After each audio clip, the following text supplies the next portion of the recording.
You are now locked into Radio Juxtapoz, the home of contemporary art and culture conversation. Coming up today. So many people in the graffiti culture, it's about what year they started to get that stamp of approval, how many trains they painted, how many rooftops they painted, how many times they ran from the police. And a lot of it's all real with a lot of absolutely ridiculous stories.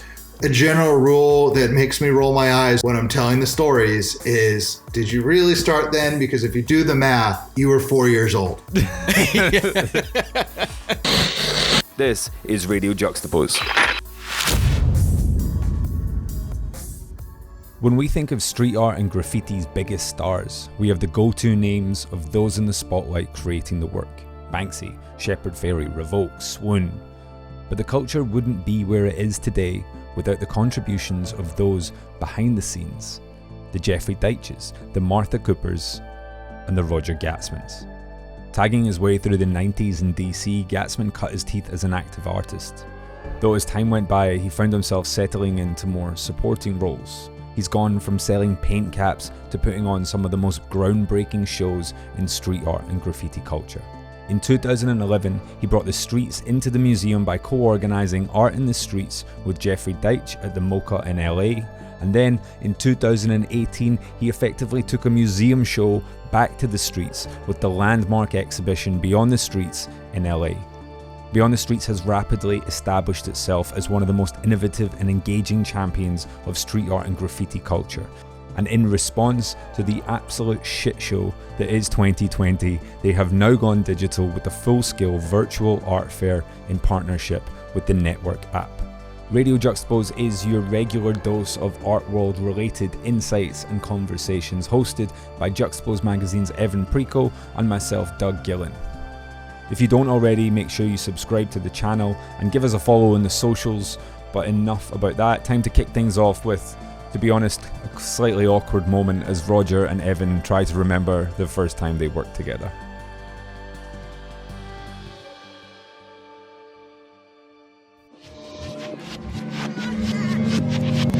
The first time that we worked together was your Sienna Hong feature, 2006.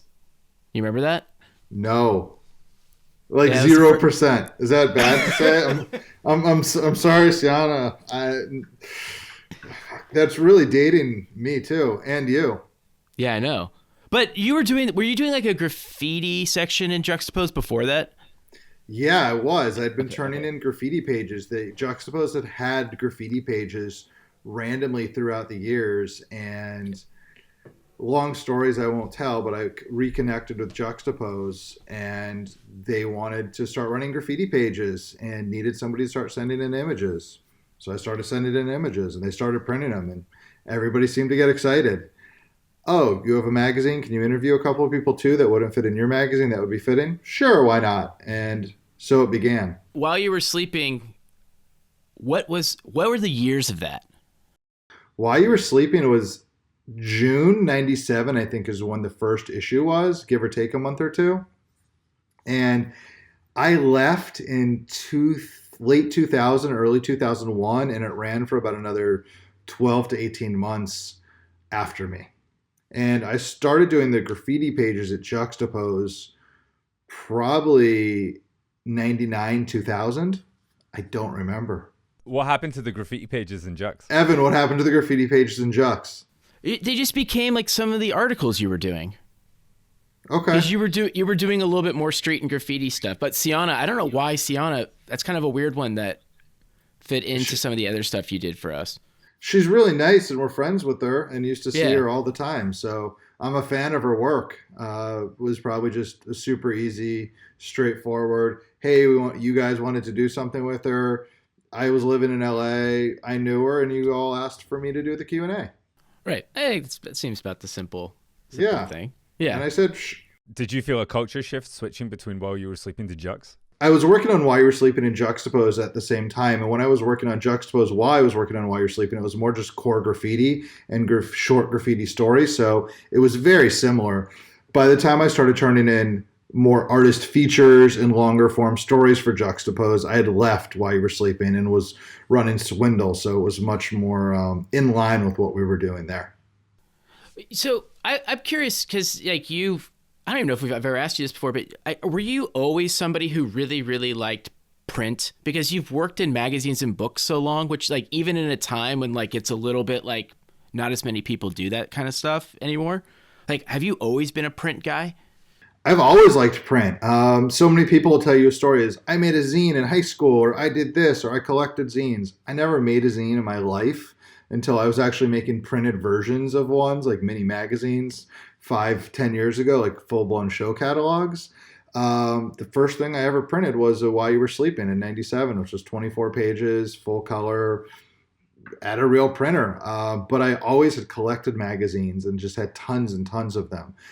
So I always loved print. I have a huge book collection. I have a huge magazine collection still. And it just happened.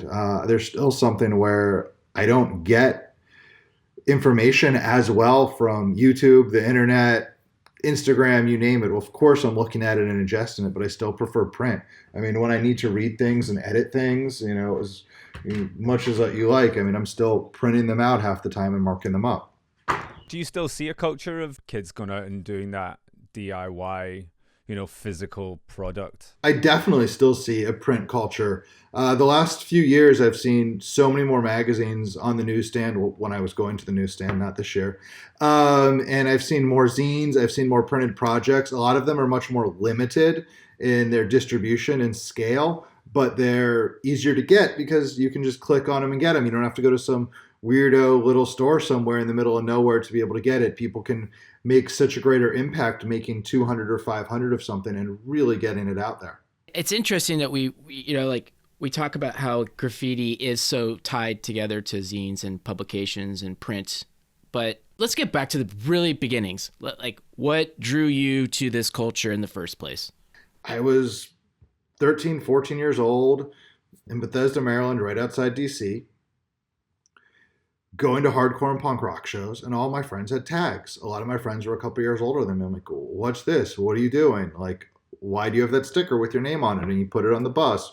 Why did you have that mean streak you just stole from that store and you're writing your name on the stop sign? Like, I, very quickly understood what was going on, and it was just one of those things. Like, I don't want to say it's peer pressure because there's a million things I didn't do that you could look at as peer pressure, but graffiti and writing your name was just so intriguing and something I wanted to do. So I followed suit. I had a lot of friends, like I said, that were older than me, that were better than me, that were able to show me the ropes. And within a year of being interested in graffiti, I was fully immersed, wanting to know the history of my city, going to see concerts in other cities with friends or friends' bands, asking about the history in those cities, stealing spray paint, sneaking out of the house late at night, doing all the stuff bad kids do that are into graffiti. And I slowly stopped doing a lot of those bad things because I just became so much more interested in archiving the stories, archiving the history, and helping push the culture, whether it was the scrawls or the huge murals or the paintings a lot of people had started doing studio-wise, into the larger world outside of the insider world of graffiti culture. I think I asked Dan Witz the same question, because he kind of mentioned kind of coming into graffiti through the punk culture rather than the hip hop side. Is there a difference or similarities between them? Were they the exact same thing? When I first got into graffiti, it was so insular. Of course, I knew what hip hop was. I had some hip hop records, but I had no idea graffiti was supposedly intertwined with hip hop or any kind of music or this or that. And it was just about a group of kids that I was hanging out with that were into punk rock and hardcore, and they were writing graffiti. So that's what graffiti meant to me. Understanding that graffiti had a world outside of just where I was, of course I understood that. But to me, everybody that did graffiti was into hardcore. They were into punk rock. And as I quickly started traveling and learning more within, a year and a half, I remember the moment pretty vividly. I was in Chicago. I was probably 15 years old. Maybe I was still 14. One of my friends from DC had connected me with an older writer in Chicago that I was hanging out with, went to paint. I was a fucking toy. I had no idea what I was doing. He took me to a party at like an illegal club in some loft, and people were asking me, do you break? And I'm like, what the fuck are you talking about? Like, okay, I get it. Like, there's house music, there's DJing, and I was like, this culture is massive. It's everything, and it means different things to different people, but we all share the similar idea of let's go write on some shit. Piggybacking on that, you've always done a really good job, especially with the shows, of like giving certain cities their personal histories and their aesthetics and kind of telling people how like certain cities kind of treated graffiti and graffiti culture. I know you've answered this 100,000 times, but whatever, for this podcast, talk about what made DC unique. DC graffiti was unique from the go-go graffiti that really inspired the writers that inspired me. It was simple scrawl. If someone's name was Boxing Bingo, they would do a really big B and then write the oxen and the ingo next to it. So there was only one B. And it was really almost more elementary style, where then you would be like, oh, let's make a boxing glove come out at it. Let's do something like that.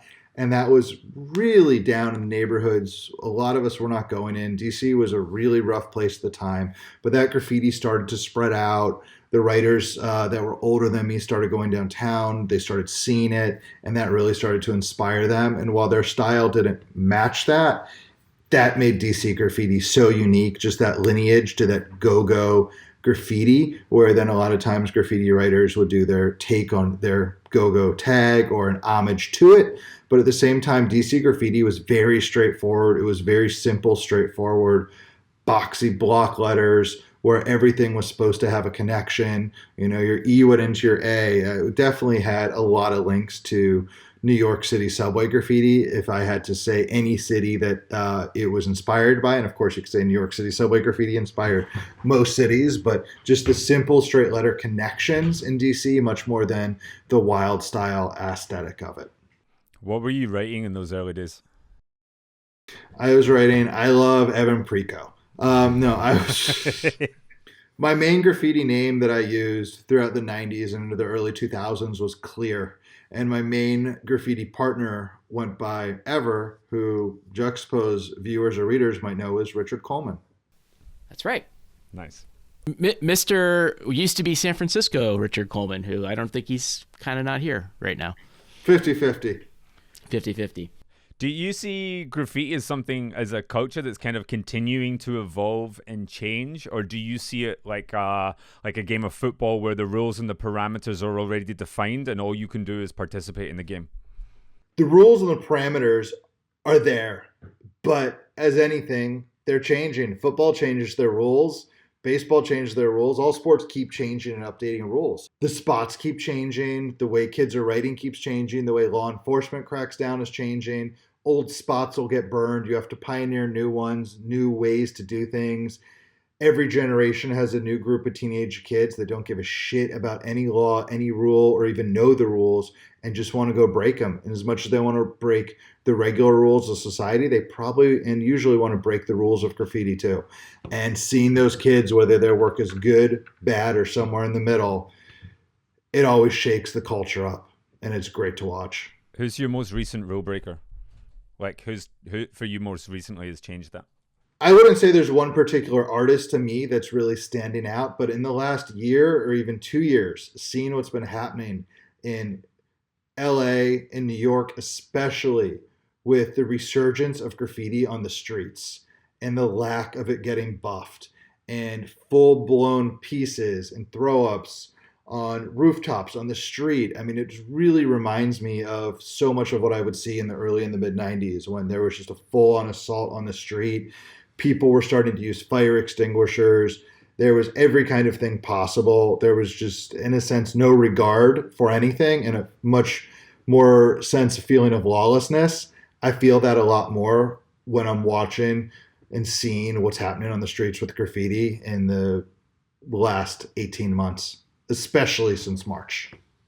For you, what was the big change when you started feeling like, or like a show that you put together or an event that you even went to that sort of changed your perspective of like, oh, graffiti and street culture has an audience that's greater than what people expect? The first show I ever did was a complete accident. It was called Free Agents, which is a playoff with one of the original DC graffiti crew's names, Free Agents, which was started by a writer, Seven, who went to college in Washington, D.C. at GW in 1984. It was his crew. It's still an active crew. So we named the book and the show after him. It started off as an article in Why You Were Sleeping magazine, and it turned from an 8-page article to a 16-page article to, damn, this is a big-ass article.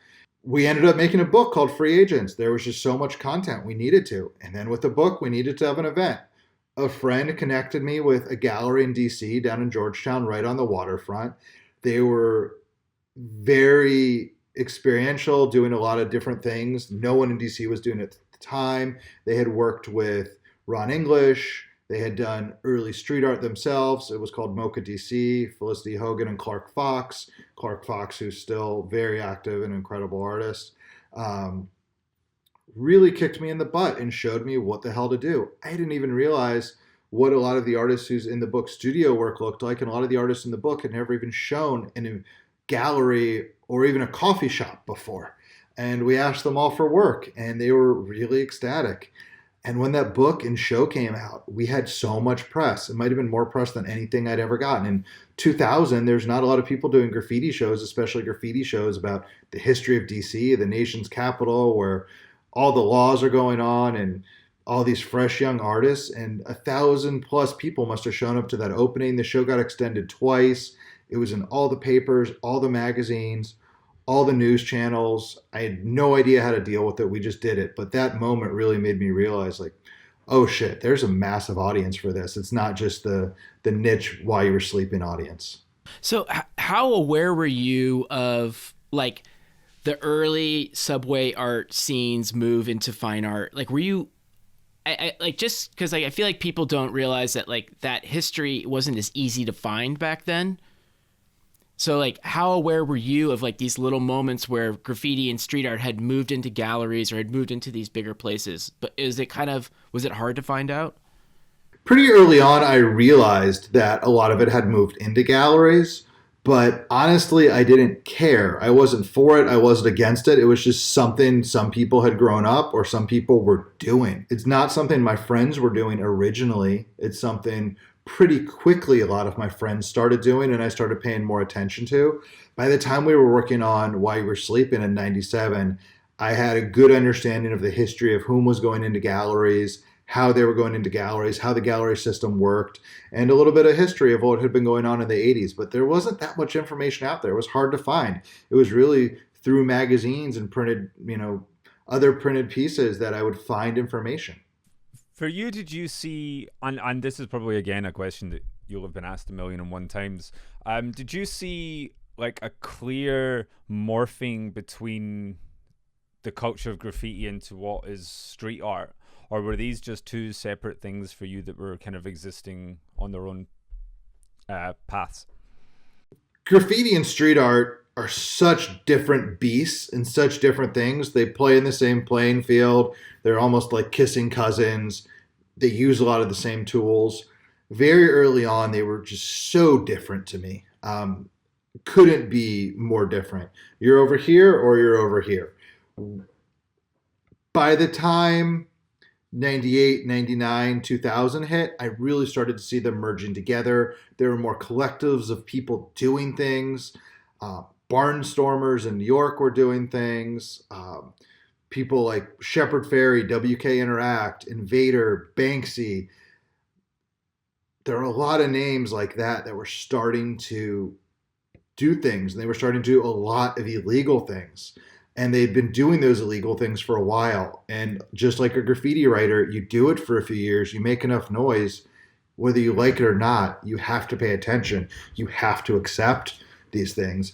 I would say it took to the mid-2000s for a lot of graffiti writers to take on and be okay with people calling them street artists and just roll with it as it's become just a softer, more acceptable word. But there's still a huge difference between graffiti and a huge difference between street art.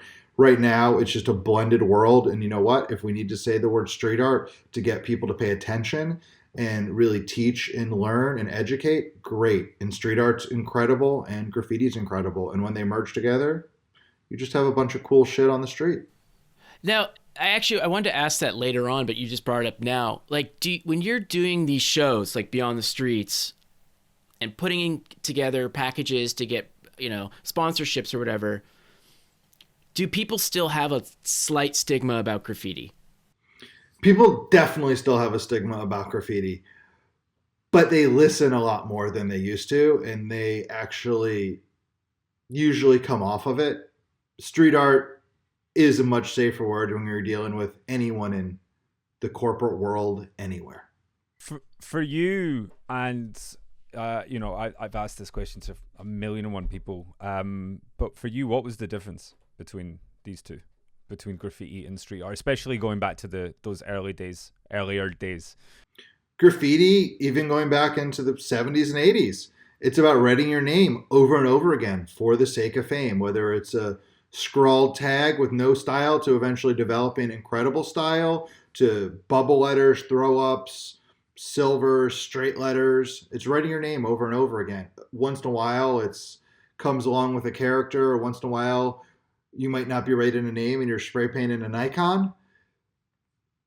Street art is, in a sense, much safer to the general public. I don't want to say it's safer to do, because a lot of street artists are climbing just as many tall buildings and doing just as many illegal activities. But it's more accepted, in a sense, as maybe it's a sticker of a cat, or a wheat paste of your favorite celebrity, or a stencil that's already been made at home. And so it often looks much more, for lack of better terms, artistic to the general public versus a name scrawled across a stop sign. Street art can often have a lot more detail to it because it's so often made at home and then put up. Putting it up, though, is still often the same illegal activity as the graffiti artist. But if you think about 1 square mile and someone goes and puts up 20 stencils in 1 year of a Labrador Retriever, or there's a graffiti writer that's doing bubble letters in a 2-mile radius of that area for 15 years, that Labrador Retriever is going to get a lot of buzz right away. People are going to be taking pictures of it right away. And it's probably going to stay up a lot longer than those bubble letters that are across a roll-down gate. Aside from your participation in making some monumental moments in street art and graffiti, getting into popular culture, for you as a someone who cares about these scenes, what was the big crossover moment for the wider public? Was it Banksy? Was it Cause? Was it, like who's like one of the people that really just kind of just the moment it blew up? Sure. I'll answer that one. So I'm torn, though, between the bubble letters and the stencil of the Labrador Retriever right now, because I know. I want to know where this Labrador came from. Are you referencing someone that I'm missing, or is this just? No, I always have one. We have a great one now named Zoe, and if someone made a stencil of her, if someone put a stencil of her up all over the place, I'd probably be pretty into it. So they might get a place in the next Beyond the Streets. Yeah, but if it was someone else's dog, I'd probably would still like to throw up better. Okay. But what's to me, the premiere of Exit for the Gift Shop in San Francisco was a moment when it like crossed over in my head of like, oh shit, this is like, it's changed now. And it's like the line in the sand has been drawn, and like, here's the new era. And like so that I always think of that as a big moment in like my consciousness of how this scene was going to be. But I'm curious for you, because you've been participating in the making of so many of these things. Like, what actually, if you stepped away from it, what you think? Thinking of someone that's interested in this culture, and then thinking of someone who's an insider in this culture and helping in one way or the other create a lot of these moments through the years, the biggest meeting point for everything is what I have called the Shepard Fairey and Banksy effect. Both of those artists have defined this culture. We could say this culture of graffiti. We could say this culture of street art. We could say this culture of mark making. It doesn't matter. The culture of putting your name or icon up illegally, getting international recognition in major news sources, major institutions, major collectors, and the average person on the street to the smart person on the street. Everyone gets it. Everyone has a feeling towards it. And by the time Exit Through the Gift Shop came out, by the time we launched Art in the Streets, the world was ready to see it. The world wanted to know. And that was 100% the explosion and the moment myself and so many of the people I work with who have been continuing to say, when is the tipping point? When is this over? It's when we realized this isn't over. This is still going, and it's not going to be over anytime soon. And we're right. It's still going. What's the biggest change that you've noticed then between artists then and artists now? It's sort of the same answer anybody will give you for any of this. There's the internet art star really easily, and figuring out who's authentic and who's really put in the work is the job of the curator. And the author and the writer and the magazine publisher who just did 12 things, put it up and got a bunch of likes. I'm not mad at that. Like, I hope they're doing it. I hope those likes inspire them to keep pushing their career, not just be like, cool, I did that, I'm moving on. I want to see people keep going. You can get instant feedback now, and that instant feedback, I think, is helping artists grow and find directions. Do you get like excited? Because I actually was getting excited recently, like how many different times like somebody like Futura has popped up into culture in new ways over his career. Like, I feel like he's been such a unique one in the last couple of years, because like now he's kind of getting more involved in some more bigger fashion brands, or kind of acknowledging his history. Like, that's something that like you have watched over the past couple of years as well. Like, is it kind of interesting to you to see people's careers get like re-engaged with culture in a way? I love seeing a lot of the artists that I've admired and loved through the years continue their careers and just continue to surprise me, and watch the new audiences look at their work and have that same sense of discovery that I had when I was 13, 14, 15 years old, continuing to learn. I love seeing people that never had recognition outside of the world of scribbling their name places now being talked about in historical manners for what they did, seeing their signatures, their past works be valued by modern artists, respected, paid homage to by large modern artists, and press and books and films come visit them, paying respect for what they did to pave the way, and then the general public getting excited when they see them or are educated on them. It's also wonderful to see all of those things happening while so many of these artists are still alive, because if we think back through history, so many artists don't get credit or their dues for what they did, whether it's music, whether it's an author, until years and years after their death, and people are really discovering what they did and the impact it played on many generations to get to where they are. Thankfully, this world has moved so quickly that a lot of these originators, early adapters are still here. Although a lot have passed, enough are here we can still pay respects and still learn the history from the people themselves, not just a game of telephone. Is that one of the reasons why this scene has been able to exist for so long? Is that the stories being told by the people who actually did it, as opposed to like the like it didn't come from scholars to the reader. It came from like the scene to the broader public. Like, is that why it's been able to last so long? Is that the storytellers are still alive and active and being able to kind of control the destiny a little bit better? Absolutely. The storytellers are still here. Well, there's still tall tales and still games of telephone. But for the most part, while there's historians, archivists, all of those people, myself, one of them, Evan, you're one of them too, that can help tell these stories and learn these stories. We can actually talk to the people that did it versus their grandchildren and trying to dig through a book that they might have written that never was published, in 1968 or something like that.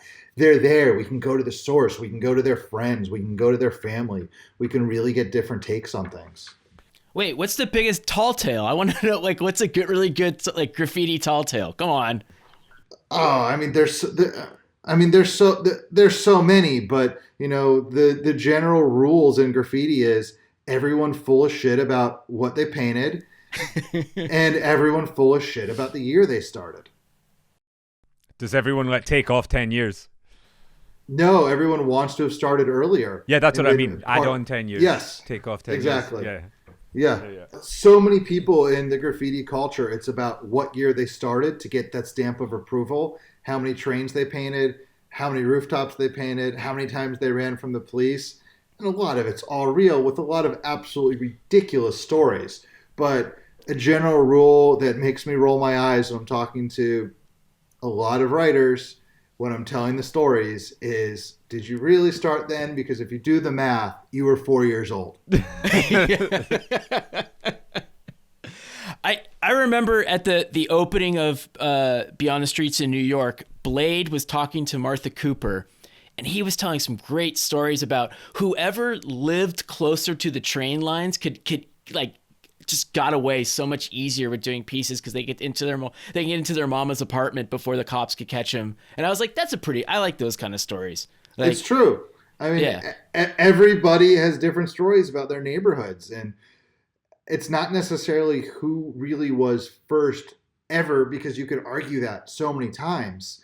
It's who was first that you saw that inspired you that often makes the most impact on a writer or an artist. Who was yours then? The first people I saw that really caught my attention were writers in Washington, D.C. that most people wouldn't know. Any of them still active? I remember seeing Wake Tags, W-A-K-E. He's a foot doctor outside of Baltimore, Maryland now. Probably in his late 40s, maybe he's 50. And I just remember seeing his tags on trash can tops downtown in the 80s and early 90s. And I didn't know even necessarily what graffiti was. And then, of course, being in D.C., you had to notice and see Cool Disco Dan, no matter who you were. It was there. You didn't even look at it as graffiti. It was talked about by cab drivers, lawyers, bus drivers, the newscasters, everybody. So those are the first two signatures that I really remember vividly seeing and can remember seeing them playing back in my mind. That is like the best thing for a parent to hear right now if they listen to this podcast. He became a foot doctor. Did you realize at the time that this was kind of like, and it was going to be as big as it is? And did you care if it was or it wasn't? I had no idea graffiti was going to be where it was, or even where it was when I was starting. When I started While You Were Sleeping, it was great. We were getting paid money by brands to paint murals for them. Brands were giving my friends money to make graphics for t-shirts. You know, all those types of things have been going on for years. But in my world and with my friend group, so much of it was new. And it just kept getting bigger and bigger. It wasn't something where I said, this is going to be my life and this is what I'm going to do. It just kept happening. I've, for years, wondered, wow, is this going to stop? When's this going to stop? I sold caps, the tips that go on cans of spray paint, from the time I was 15, 16 years old. That was my living for a long time. I was the biggest distributor in the world before so much this European spray paint became so accessible and the nozzle systems changed, and you couldn't steal spray paint as easy from Home Depot as you once could. But if you know what you're doing, you still can. I remember going into Sears dressed up super preppy with a backpack loading up it was spray paint and then standing in front of the bus stop in front of Sears waiting to get on the bus to leave. Like, no concept of like what we had done. So did I ever think the culture was going to go where it is? I think most people that you ask will say it just kept growing and they kept getting surprised. And you know what? I'm happy it's here and I don't think it's going anywhere. Why did you start Beyond the Streets? I started Beyond the Streets because it had been several years since Art in the Streets. I saw this culture was still getting bigger and bigger. There's now mural festivals everywhere. Every city is using graffiti, murals, street art for gentrification. It's more and more in fashion, more and more household names. There's a whole new generation of interested people, interested collectors, kids, people to educate on what was what, and incredible art to show. I was tired of waiting for museums to have the balls to do it again. Museums would do small shows of one artist here and there. And while I understand and respect the museum culture and don't want to sound like I'm hating on it, it's how is it being funded? Who's bringing the funding? Oh, are you going to help pay for the catalog? There's just so many pieces. And then, cool, we'll do this show in 4 years. And I didn't want to wait. I had a lot of experience in production and PR and art sales and marketing, wrangling artists, all of those things. So I said, you know what? Let's do this ourselves. It's not going to be easy. It took a few years to get through all the proposals, the location, the city, raising the money, working with the artists. But it's something I knew the world needed. It's something I knew the artists wanted, and it made sense. Everyone had gone off in so many different directions, but one thing that they all had in common was their love of graffiti, their love of street art, the rule breaking, the mark making, and how that came together. And then there were so many huge modern day artists that are all stars in the art world that had been paying more homage to graffiti and street art and respecting it and collecting it. And then there were some incredible historical things, and I wanted to bring it all together, and I didn't want to wait for a museum to do it. And we said, let's do it. And thankfully, with the support and help of so many friends and artists, we were able to do it in Los Angeles in 2018. And it worked. 100,000 people came through. And we did it in 2019 in New York, and another 100,000 people came through. And one of the most important and proud things for me with it is we worked directly with all of the artists if they're living. And we got the works directly from them. It wasn't some secondary market loan and work shown out of context or this or that, as so many shows that you do see. And I think that helped the authenticity of the show. It helped the artist participation and excitement, and you could feel it in the work. Because I know that, I struggle with this and I've done it on such smaller scale than you have with Beyond the Streets, but how hard is it to curate a show with so many people who have such personal takes on the history while it's happening? Like, there's a lot of pressure on you to get it right, but also you're not trying to, quote, get it right. You're just, it's like, there's a weird conversation about curating like such a culture. And I'm curious, like, how you do it, because there is so much like baggage that comes with curating a street art and graffiti show. There's a lot of baggage that goes along with it. And it's one of the things that keeps me up at night, and one of the things also that it works itself out in conversation. You have to be patient, you have to be upfront, and you need to talk to all of the artists, whether you know some of the artists don't like each other or not. If you can come up with the right story for why it fits together, people will usually listen and hear. And at the same time, if you're talking to them and telling them some of the problems of, I want to put this next to this, I want to include this, but it doesn't work because of this, they will be excited often and help you come up with those solutions. But it's a giant game of chess, trying to figure out who gets knocked over here, who gets knocked over here, who stays in the middle, whose ego you need to massage more, and who's just happy to be involved. And in the end, I think we've been able to make most of the artists as happy as we can. We've definitely screwed up a few times, and we'll continue to do so. We've had a lot of happy accidents, but we've also, I think, really nailed a lot of the curation. But that also comes with a good brain trust of a few of us working together and just countless hours of floor plans, ideas, emails, and what if phone calls. And then also remembering, no matter how incredible these artists are now, no matter how successful they are outside of the world of graffiti or street art, at their core, they're still vandals. That's where they came from. And that mentality is still in their head. Some of it a little further back than the others, but that mentality is still there. So you're not dealing always with someone that, I went to art school, I got my MFA, I made oil paintings, I took slides of them, sent them to a gallery, the gallery showed me, this is my art career. There's nothing wrong with that path. But these are people that took very non-traditional paths, mostly to get where they are. So remembering that and respecting that has been one of the most important things we can do. How do you feel about street art as a phrase? they come up with anything? Have you heard anything that you feel that would replace that? Because there's always this confusion when you're speaking to people, especially people that aren't necessarily in it. You know, it's like you'll say graffiti, and graffiti could mean anything to them. It could be a mural or a sticker or something, and then vice versa. You could be saying street art, and you're actually talking about graffiti. So there's always this kind of thing that sits, a slight discomfort within that. How do you feel about it? Should we just accept it, move on, or have you heard anything else that's kind of thought, maybe this is where we should be, how we should be describing this? There's more and more terms that I hear all the time, but to get something to really stick is next to impossible.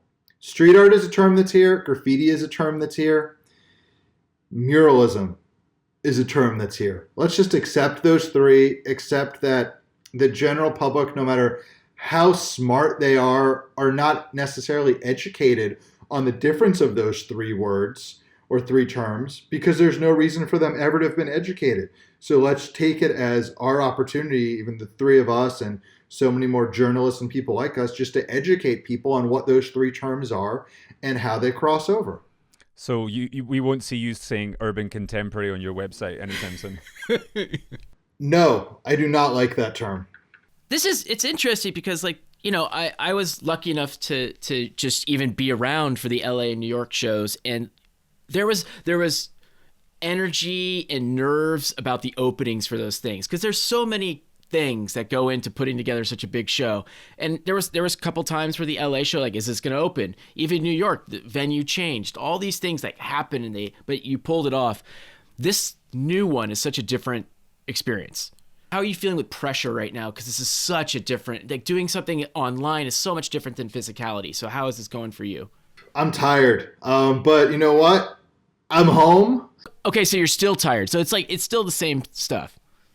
It's the same stuff. It's just different. You know, I'm not on site running around like a crazy person with, you know, a 50-member crew. I'm at home on Zoom calls and phone calls and not sleeping the same amount. Figuring out a show this year was really difficult. The last trip I went on was in late February, early March. I went to Chicago, Miami, and London, looking at locations for Beyond the Streets. We were about to sign leases and do a couple shows. And we were figuring out the floor plan, starting to talk to artists, and real quick, it was like, shit, I don't think we're going to be able to do this. I don't even know if we're going to be able to do this in 21.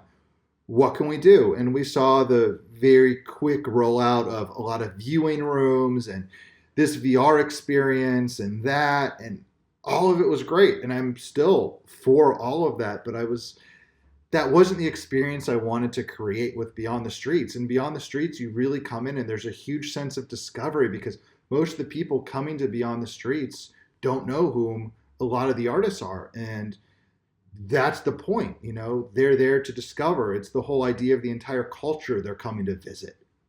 It's education through entertainment. And I just didn't get that when I was looking at so many of these other art fair online experiences. It was really more for the buyer and the people really in the know. And that's fine, because that's the point they're serving. And I didn't want this to be looked at as a festival either. We chose wisely when we came up with decided to use the term art fair, because the point of an art fair is for galleries to apply, get accepted, show their work, and sell their work. It's not a museum where you're only going to be inspired. You know, an art fair is commerce. And to us, that was important, as artists have given back so much this year. And they've been so incredible in supporting things, as they should have been.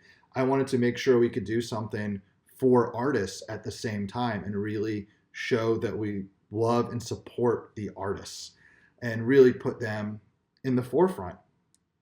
And how could we do all of that online? I worked with my friend Aaron Levant, who runs the app Network, Aaron started Complex Con, and they have a younger audience, a great audience, and the opportunity to bring Beyond the Streets or parts of Beyond the Streets to this young, new audience and educate them on the artists we're working with seemed like such a smart great thing to do. How are we going to do it where you're not just walking around viewing rooms and things like that was a challenge, but the app itself is a shopping app driven on video content. So I said, can we make a bunch of incredible video content and not have all of it just be merch driven? And they said, absolutely. So we have 2 days coming up, December 5th and December 6th. You can watch for free by downloading the network app. Every 15 to 30 minutes from 10 a.m. Pacific Standard Time to 7 p.m., we roll out a new episode. And those episodes are from 1 minute to 20 minutes long of fast-paced video content. Almost all brand new and exclusive that we've been shooting about different artists, from the Guerrilla Girls to Kenny Scharf to Maya Hayek, Felipe Pantone, Action Bronson, One Up Crew. Pusshead has a conversation with Shepard Fairey. Oh, that's good. Fab Five Freddy talks with Futura. We worked with the Garbage Pail Kids and have 50 different artists taking their stab at the original cards. Lush is doing stuff. Tim Conlon's making trains. Vils made this incredible limited edition engraved hammer. So there's all kinds of really cool video content that's pretty fast paced, and a bunch of, if I say so myself, incredible products and merch, almost all completely limited edition, that go along with it. Felipe Pantone's been serving as the creative director. You'll notice his artwork on so much of our rollout. He has some pretty great surprises planned, an unveiling of a few projects he's been working on. Something this has also allowed us to do is work with a lot of artists we haven't worked with before that aren't necessarily coming from graffiti and street art, but they really do things on their own and have been inspired by graffiti, street art, or really fit the rule breaker, mark maker attitude. And they're just people that we've admired what they've been doing on their own terms. And working this way, it really lets us expand the artist grouping, try new things. There's also a gallery we're going to have that you can scroll through and look at, I don't know, probably almost 200 pieces of art from people. Some you'll know, some you haven't, and have fun with it. We're giving away a Mr. Cartoon Lowrider mini truck. That's pretty crazy. You know, like we're treating it as very non-traditional, and I believe it's going to be a success with lots and lots of views on it. The last few things the app has done has had a crazy amount of views. If you log in at 2 p.m., you can catch the 10 a.m., the 10:15. You can just keep catching up on what the episodes were and watch them. And, it actually gives people a sense of urgency and a time frame to actually watch and see something. The episodes and the products are only there for those 2 days. But you know what? It can be 2 a.m. and you can't sleep and you're in your pajamas in bed, and you can catch up Saturday night on everything you missed Saturday. So that's part of the beauty of it. And it was a great pivot, I think, this year. And it's also the way a lot of people are starting to view things.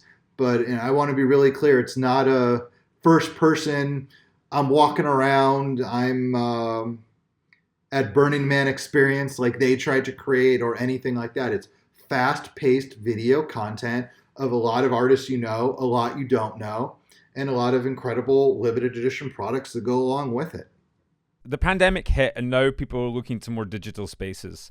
If these models start to show that they work, that they start to reduce the financial incentive of having physical spaces, do you think they could, a virtual fair could replace a physical fair? And if so, what would the physical fairs need to do to change, to adapt into this modern world?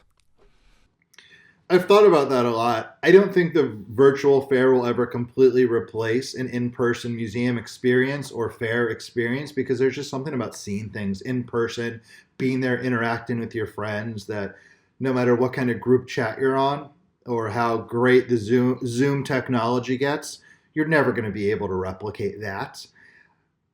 But I think one thing this is showing us is there's more ways to learn about your favorite art, see your favorite art, experience it. educate new groups of people, reach new groups of people. You don't always have to show up in person. There's a lot of new ways to do things. And that's something that I don't think will ever go away now. And that technology will get better and better. And it will just be an expansion of what we're doing. I would think next time we do it Beyond the Streets in person, we'll be able to have an incredible virtual experience that goes along with it for those people that can't travel. And that's something I probably would not have been thinking about before. I saw you sent a couple teasers to me yesterday, and I was thinking like the inclusion of people like Icy and Sought. It's really exciting to see that they're included, and Chantel Martin, another one, kind of fits into the mark making kind of universe in a new way. Like, this is also a chance for you to kind of bring kind of like new voices and new artists to like your curatorial kind of style. Like, do you still get excited about finding new artists, and like, is it really kind of fun for you still to participate in a new show and expand the palette a little bit? Absolutely. That's one of the more exciting things about the show as well. I'm working with a lot of artists that I'm friends with, admire, and have worked with. That's exciting. And I know they're going to deliver.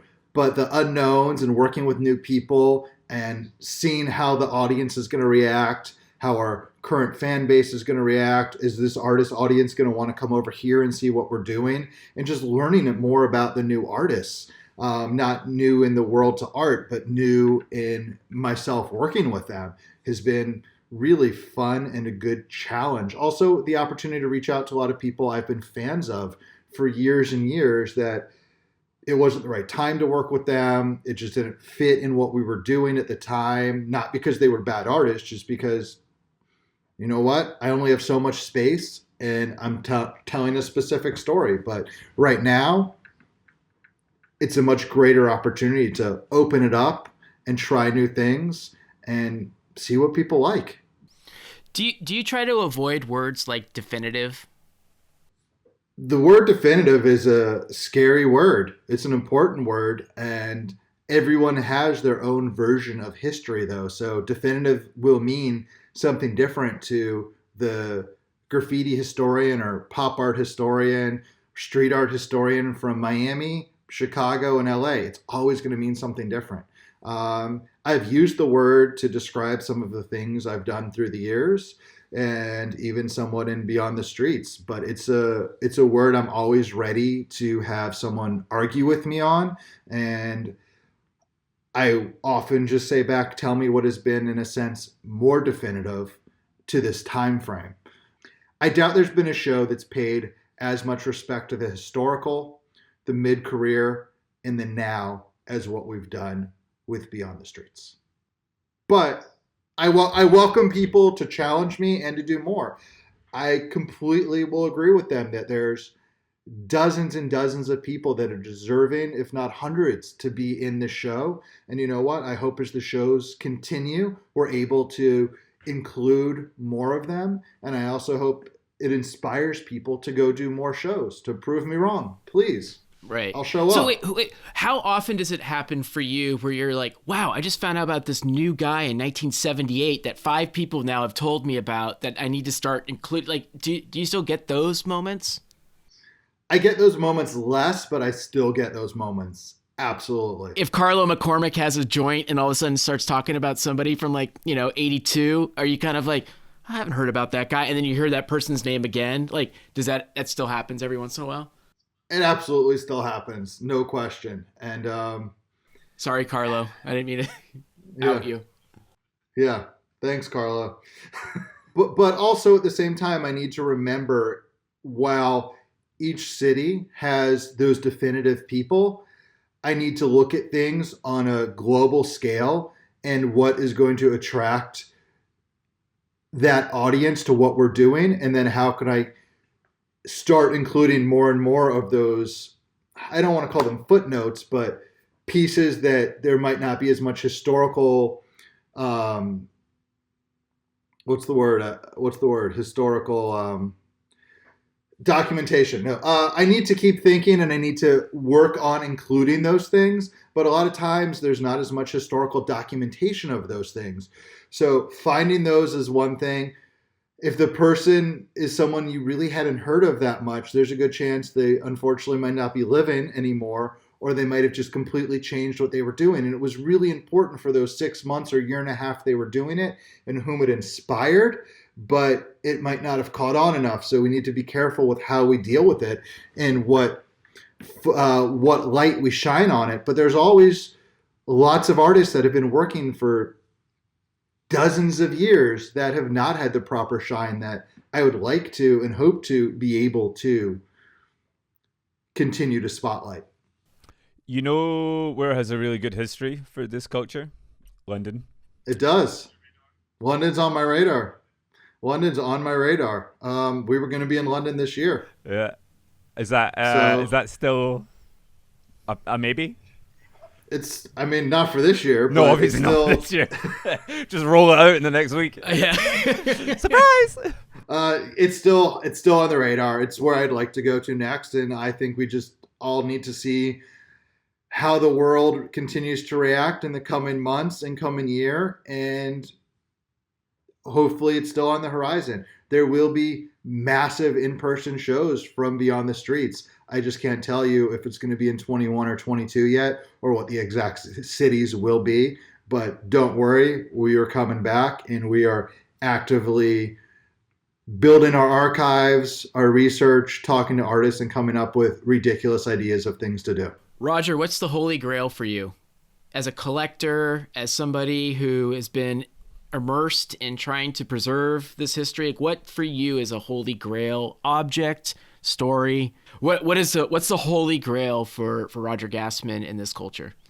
Continuing to find the early New York, Philadelphia, DC, Chicago, whatever city you want to mention, the very, very early markings, ephemera, drawings, sketchbooks, photos, finding those things that there's just so little of.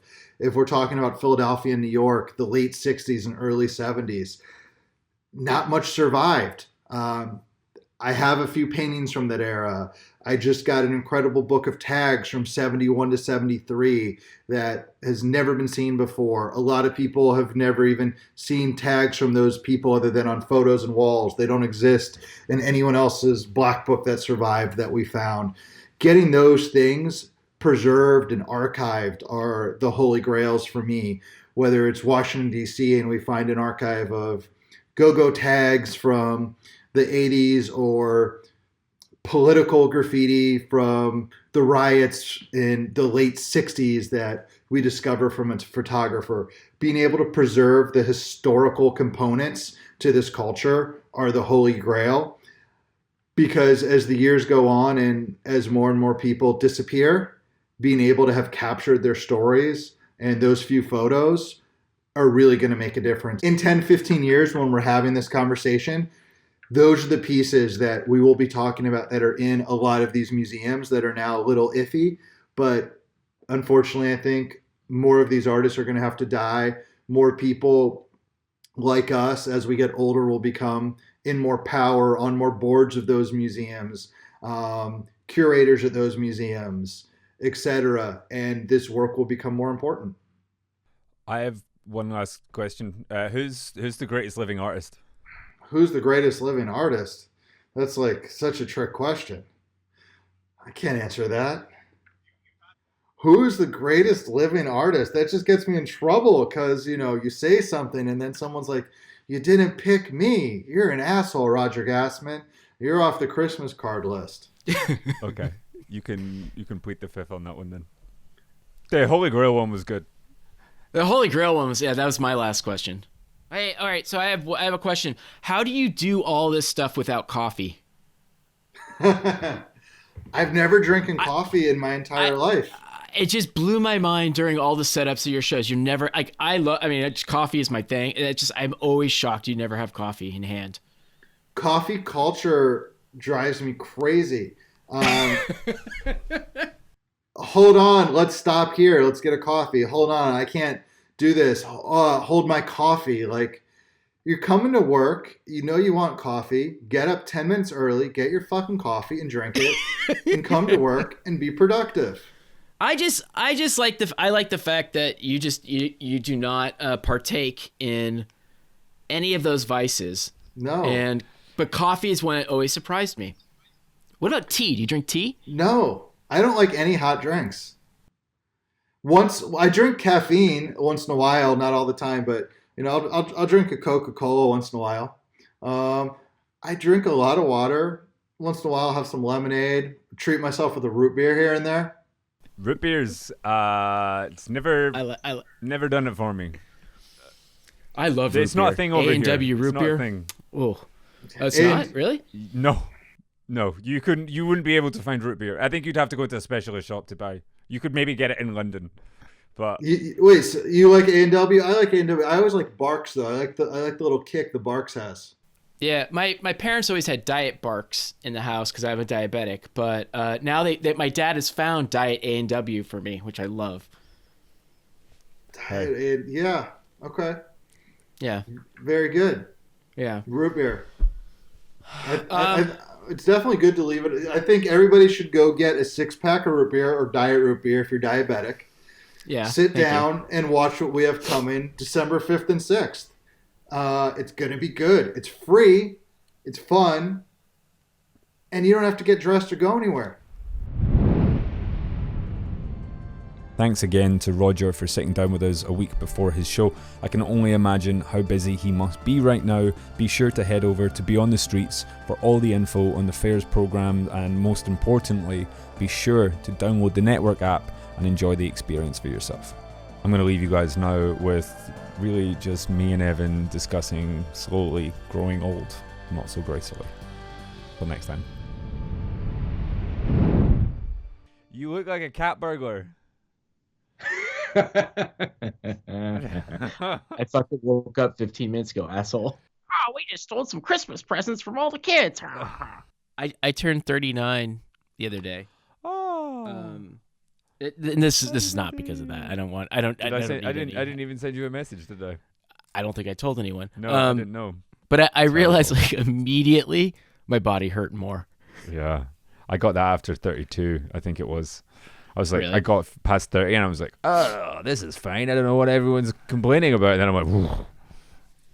I've started making noises. Have you started making noises when you get up like off the couch? Yeah. But I did that shit when I was like 14 because I was like perpetually an old man. Yeah. Ooh, big stretch. Just loud sighs in the middle of like just for no reason. Whoa, just release the pressures of the world. I pretty move good. house though next week. I move house. I'm leaving London. Sadness. Okay. I'll be a driver. I'm gonna be like a driver. I'm gonna have a car. I'm gonna be like, hey, I'll just nip to the shops in the car. Is that how you say it? That's how the drivers talk. I've heard them. We just say we have a car. You know, you say I have a car. No, you go. I'll just use the car today to drive. You're going to be talking to two people who live in California who spend probably most of their time in a car here in a second. So true. Yeah, that's exciting for you. I'm excited for you. I think that's you feel like an adult. You're like my adult friend. Yeah, it's fucking awful. Imagine that. It's like, do you know what? I'm going to this town. I'm probably gonna die here. You're in that. I feel like that is such a Scottish thing to say. This is it. This is where I give up. This is it. Is this the bed I'll die in? Maybe.